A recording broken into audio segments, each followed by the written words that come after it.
speaking of excellence, speaking of awesome performances, no loser in the main event. Deiveson Figueiredo ties. He draws a draw against his challenger Moreno. Both men coming into this fight 3 weeks notice, and fastest turnaround in UFC history for a title bout. Also, there was another one. Quickest turnaround, right? And then also quickest turnaround for champion and challenger. Quickest turnaround with a defense. And there's something else, but it was phenomenal regardless of the records. Yeah. Back and forth and drama. It was a drama-filled fight, and that's a thing that I think. But one thing that boxing has, they have more rounds, so there's more chapters to the story of a fight. This felt like so many chapters were in this fight. Yeah. Yeah. It was an excellent fight. I'm really loving having Figueiredo as champion in the division. Moreno is an excellent, proven number one contender. We're just getting something from these guys that we didn't get with the DJ and the Cejudos as champions.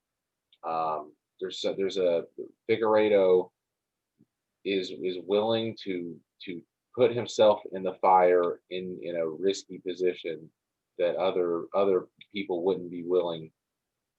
They wouldn't be willing to put themselves into such dangerous positions when they're the ones with the belt on the line. But he is inclined to put himself in the fire to make it exciting and to do some crazy stuff, to swing heavy leather. And it's amazing. It's great. It's a fantastic fight. I would probably agree that it's the best flyweight title fight in my opinion in the UFC.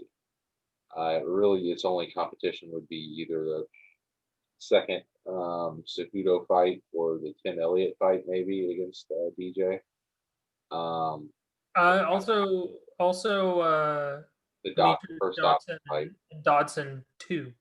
Oh, you thought the second one? I thought the first Dodson fight was a lot closer than the second one. Well, either one. We'll see. I mean, I want to rewatch some of DJ's stuff because we're treated now to the first time at flyweight a fighter whose base seems to be knocking people's chins off, whereas our inaugural champion and our second champion, both wrestlers, even though I would say that Demetrius Johnson in time, obviously he proved himself to be one of the greatest mixed martial artists ever.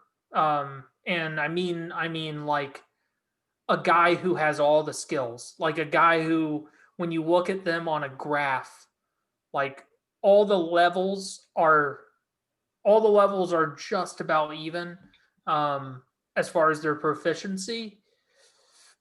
But yeah, Figueiredo is, I think I said to you on Saturday, he's flyweight Lawler. That's what he is. He knocks people dead. That's how he became a champion, and that's how he intends to stay a champion. Well, but the scary thing about Figueiredo is his ground game is really good too. Yeah. So, but he doesn't often choose to take it there. So, yeah, man. What do you do next with these two 125ers? It seems like a no-brainer to me. Yeah. Back in there. Yeah. That's what you do. There's a draw in a title fight. It's what you got to do. Yeah, I know that I've been listening to some stuff and some, talking head type stuff. And there seems to be a prevailing sentiment that, like, Figueiredo was clearly the better fighter, and without the point deduction, it would have been a rather comfortable unanimous decision for Figueiredo. Yeah, it seems to be what people think, yeah. Not what I saw. Um, I thought that it was. I saw a much closer fight. I mean, I saw a draw. I saw a draw. Point deduction or not. It was, and actually with the draw at the end of the fight, I felt as though Moreno, with the point deduction, did enough to win. Without the point deduction, I felt like a draw would have been fair. Yeah, I'm down. I'm down to see it again.